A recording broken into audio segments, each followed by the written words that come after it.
अस्सलाम वालेकुम दोस्तों।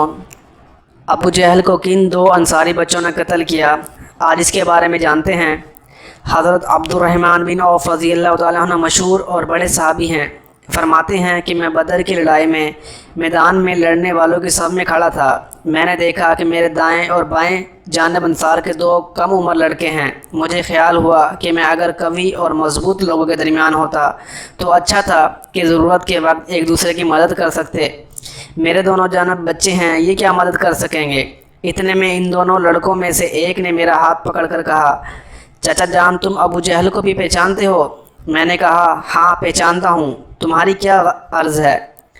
इसने कहा, मुझे ये मालूम हुआ कि वो रसूलुल्लाह सल्लल्लाहु अलैहि वसल्लम की शान में गालियाँ बकता है। इस पाक ज़ात की कसम जिसके कब्ज़े में मेरी जान है, अगर मैं इसको देख लूँ तो उस वक्त तक इससे जुदा ना होऊंगा कि वो मर जाए या मैं मर जाऊँ। मुझे इस सवाल और जवाब पर ताज्जुब हुआ।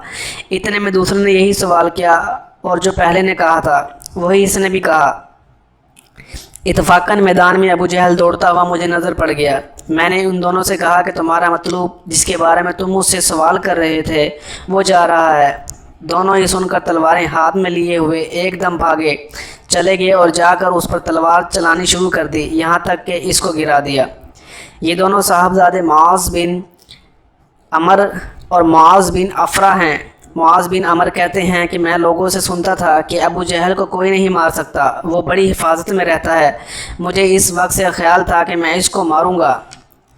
ये दोनों साहबजादे पैदल थे और अबू जहल घोड़े पर सवार था, सफ़ों को दुरुस्त कर रहा था। जिस वक्त अब्दुर्रहमान बिन औफ़ ने देखा और ये दोनों दौड़े तो घोड़े सवार पर बराह रास्त हमला मुश्किल था, इसलिए एक ने घोड़े पर हमला किया और दूसरे ने अबू जहल की टांग पर हमला किया, जिससे घोड़ा भी गिरा और अबू जहल भी गिरा और उठ ना सका।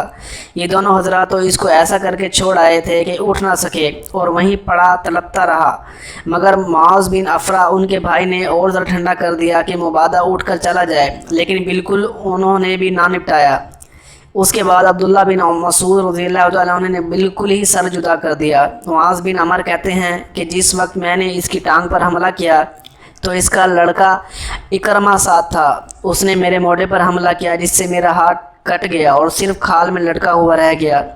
मैंने इस लटके हुए हाथ को कमर के पीछे डाल लिया और दिन भर दूसरे हाथ से लड़ता रहा, लेकिन जब उसके लटकने रहने से दिक्कत हुई तो मैंने उसको पाँव के नीचे दबाकर ज़ोर से खींचा। वो खाल भी टूट गई जिससे वो अटक रहा था और मैंने उसको फेंक दिया। दोस्तों, अगर आपको वीडियो अच्छी लगी हो तो चैनल को ज़रूर सब्सक्राइब कीजिए। जज़ाकल्लाह।